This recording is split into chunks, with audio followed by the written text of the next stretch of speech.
Your dictation will start in 3 seconds. 3, 2, 1. Then, sir, I would come to the question of food grains, which is very important. Now, sir, these food grains imports went on, and as you know, 1 million tons of food grains cost us roughly about rupees 5,000 crores. In the 12th 5-year plan period, even we envisage 6 million tons of food grains being imported, and you can easily understand how much money it would cost. Every year, we are losing so much foreign exchange because the food production does not measure up to the needs of our country. Today, sir, one should have thought that the government should make much more vigorous efforts to increase the food production, and for this purpose, it is absolutely essential to go into the question of land reforms.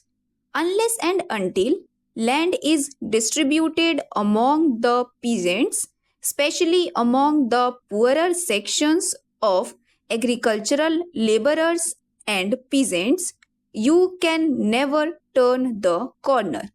We have seen how in China, in a matter of few years, they have been able to solve the food problem, and there is no difficulty with regard to foreign exchange there. We should have been a self-sufficient country by 2001 according to the Prime Minister. But we are in the darkness, and there is no knowing as to when India is going to be self-sufficient.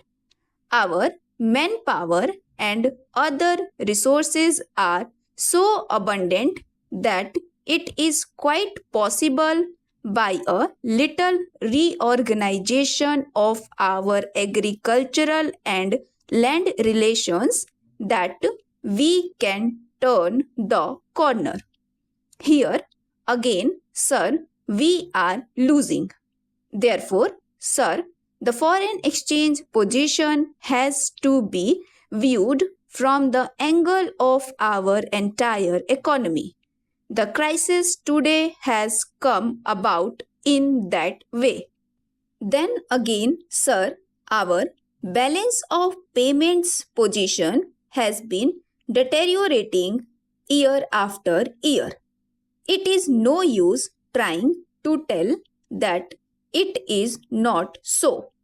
It is no use trying to point to a particular year when our balance of payments position had slightly improved. Everyone knows what is our balance of payments position. Therefore, sir, I think that in all spheres, the government's policies stand condemned and indicted by the people. Therefore, a very drastic change is necessary in the government's policies. Now, sir, I would like to make a few suggestions. I know the difficulty that is there, but there should not be any panic about it. No quarter should be given to the slogan. Then, sir, with regard to sterling balances, there is another problem. I need not give any figures, but I only submit to the House that I do not think that it is essential to tie the Indian rupee to the sterling, nor do we require any currency reserve of that kind. Mr. V.K.R.V. Rao The Vice Chancellor of the Delhi University, I am told, has expressed the same view. And since our rupee is fairly stable, since India has a developed economy, since our credit worthiness in the markets of the world is not bad, why must we tie our rupee to the sterling and require this kind of currency reserve? I do not see any need at all for maintaining a sterling reserve. Many countries do not need such reserves and do not keep such reserves. Even today, why must we do that? Then, sir, some change is necessary in our exchange banking system so that financing of our foreign trade could be done in a manner which conforms to the Indian interests and helps in augmenting our foreign exchange resources. In that connection, sir, I would particularly stress the need for breaking monopolies in the matter of foreign trade to which I had earlier referred. Today, it is essential for tourism to give proper direction to our trade, to change its pattern and to adjust our trade according to the needs and the requirements of our economy. At the same time, we should try to develop our trade with those countries where such trade remains with the state sector in the socialist countries. Malpractices of all kind should be checked. Then, sir, remittances of profits abroad should be restricted, if not altogether stopped.